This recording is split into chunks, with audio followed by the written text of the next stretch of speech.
Welcome everybody to my channel. My name is Rainer and this is Rainier Books. And this is my weekly wrap-up of week 3 of 2021. And it's actually the first day since many weeks ago that we have a blue sky over our heads. It's really beautiful. So I went out for a walk and I'll bring you some pictures of my vicinity. Not directly where I live, but close to where I live. And I talk about things that I experienced this week. The inauguration in Washington, D.C. A short story collection that I read that we discussed, and some other things that I started to read. And let's get started, and welcome to this video.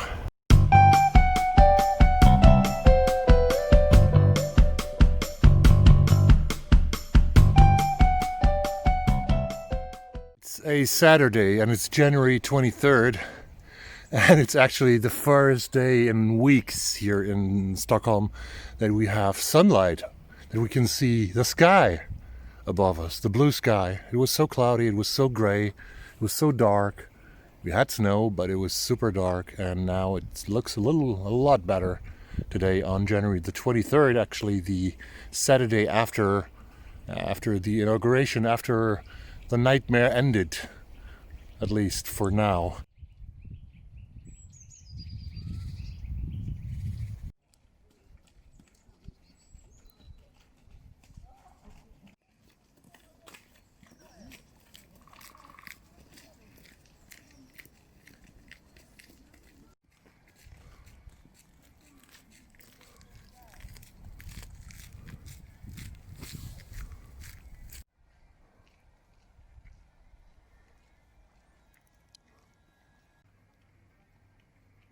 What was that?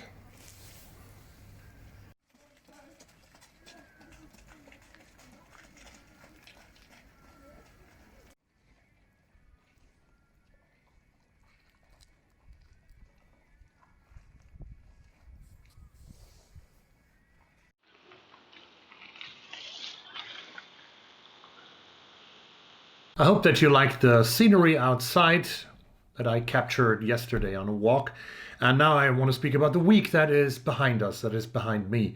Week number 3 of 2021 has finished, and it finishes with January the 24th. I haven't read that much, although I am quite satisfied in the end, in the finish with my reading, because thanks to the buddy read that I do with Courtney Farrader, I completed at least 5, I think, short stories by Deesha Philliaw from her collection, The Secret Lives of Church Ladies, that I am reading with Courtney, and I will do a single review on that book when it's finished.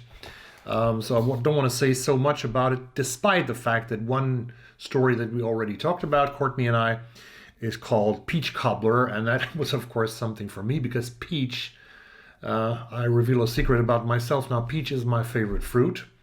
And I encounter so much when reading so much recipes of beautiful dishes, and peach cobbler is something that I didn't know about. So apparently I think the story is taking place in the state of Georgia, which I learned last year is called the Peach State.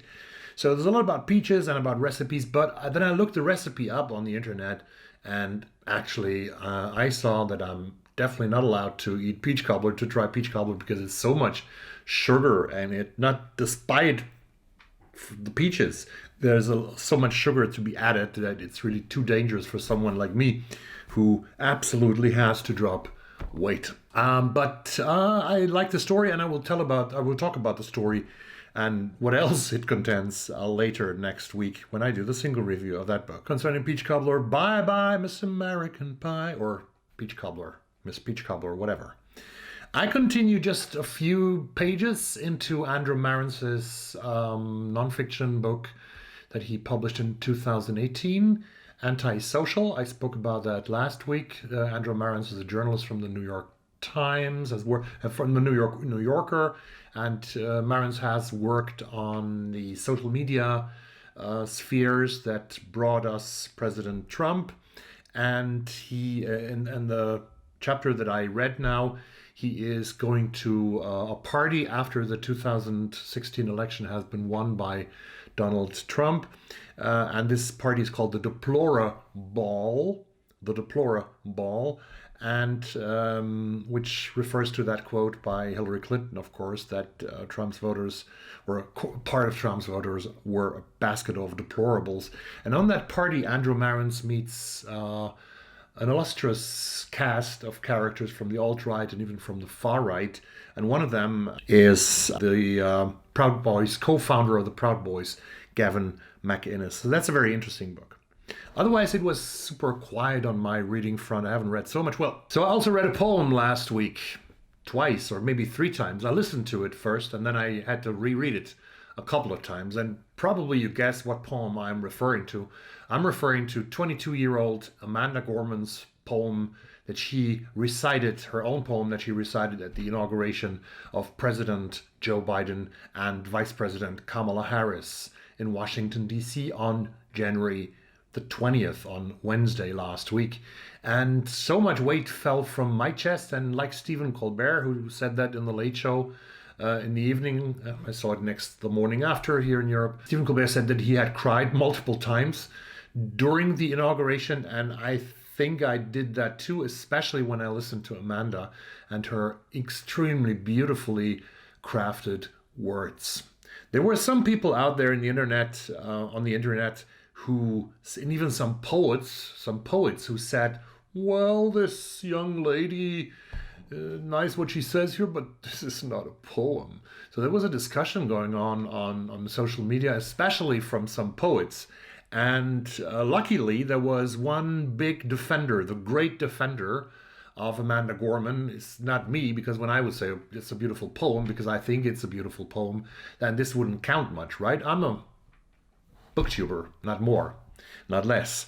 But the great defender was Bernardine Evaristo, poet and novelist and Booker Prize winner of 2020 with her amazing novel Girl of 2019, with her amazing novel Girl, Woman, Other. And Bernardine, she tweeted, I have to read it here, many poets are saying, hashtag Amanda Gorman's poem is not a poem because it's not sleek and oblique. Well, it is poetry, which can be widely understood by everyone.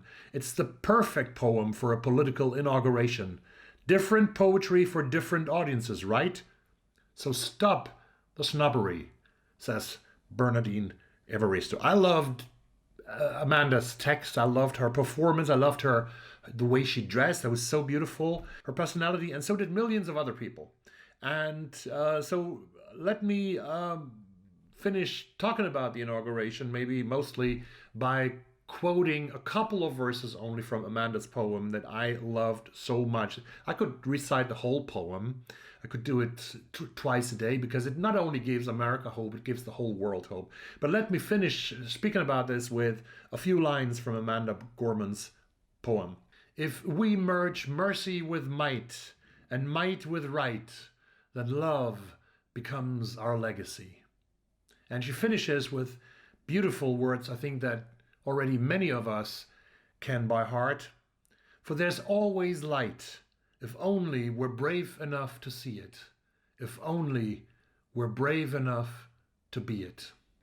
Back to my books. I have picked up the Penguin book of Japanese short stories, which I picked up from the library. The library will reopen again next week, but I will keep this for 4 more weeks because I want to read more short stories after I finish Deesha Philliaw's short stories about the church ladies. In this collection, we have 34 Japanese authors and 34 short stories by authors such as, well-known authors such as Yukio Mishima, Yuko Tsushima, Banana Yoshimoto, Koji Ono, Mieko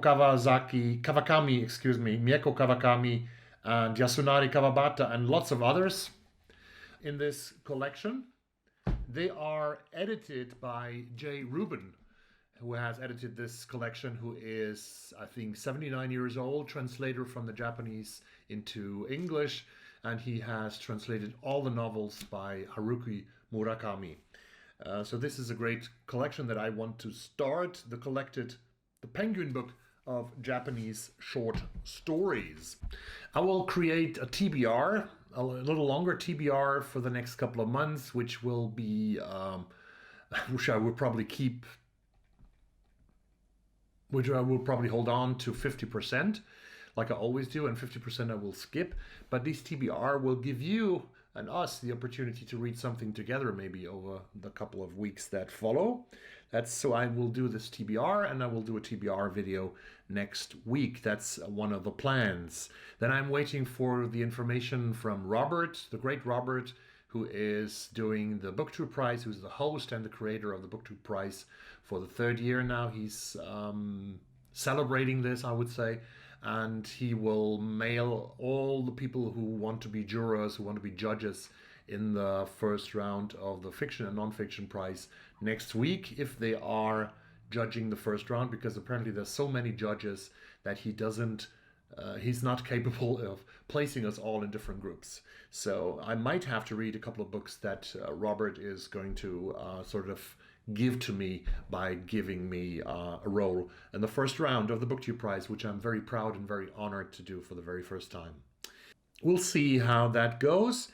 I'm thinking of a book club later this year, which is an announcement now here, a book club that I would love to call the Post-Soviet Book Club, where I want to have a collection of books that could be both fiction and non-fiction, but with a certain weight on fiction, definitely. Books that are written after the fall of the Soviet Union in 1991, which have to be authored by authors from the former Soviet Union, which is 15 republics apparently, or countries like Poland, Czech Republic, Slovakia, Romania, Hungary, and Bulgaria, to name most of them, and the former Yugoslav republics as well. Books that are written after 1991 that are translated into English. And if you know of such books or of non-fiction books that really capture the history or the post-history, the history of the post-Soviet history of these countries, then please drop a comment down below. I will make a sort of bibliography, and I just want to tell you that I want to start a book club, and I will make up some not rules, but regulations or whatever, and hopefully some of you will join me in this Soviet book club. And the book that I've already chosen, which as one of the books that I would give into that or would want to read in that book club, is a book that is called The gröna tältet, The Green Tent. I have the Swedish edition here, but it doesn't matter because you can read it in English, I can read it in Swedish. This is by an author called Ljudmila Ulitskaja, from Russia, and it shows us the story of the Soviet dissident movement, and is a novel about three boys who went to school together in Moscow, who became dissidents, and how their lives were influenced by the history of the Soviet Union throughout the years. This is quite a book because it has 655 pages. This is the first book, at least, which will be part of the post-Soviet book club, which might be a great thing to do, hopefully.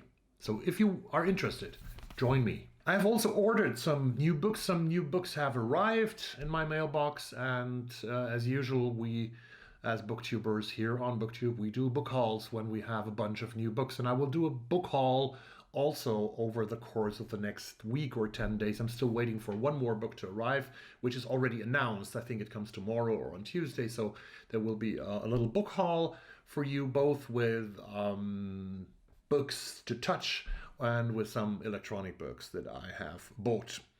So I think that's about it for today and for this week. As always, stay safe, wear a mask, socially distance, and wait patiently for the vaccine, as I do.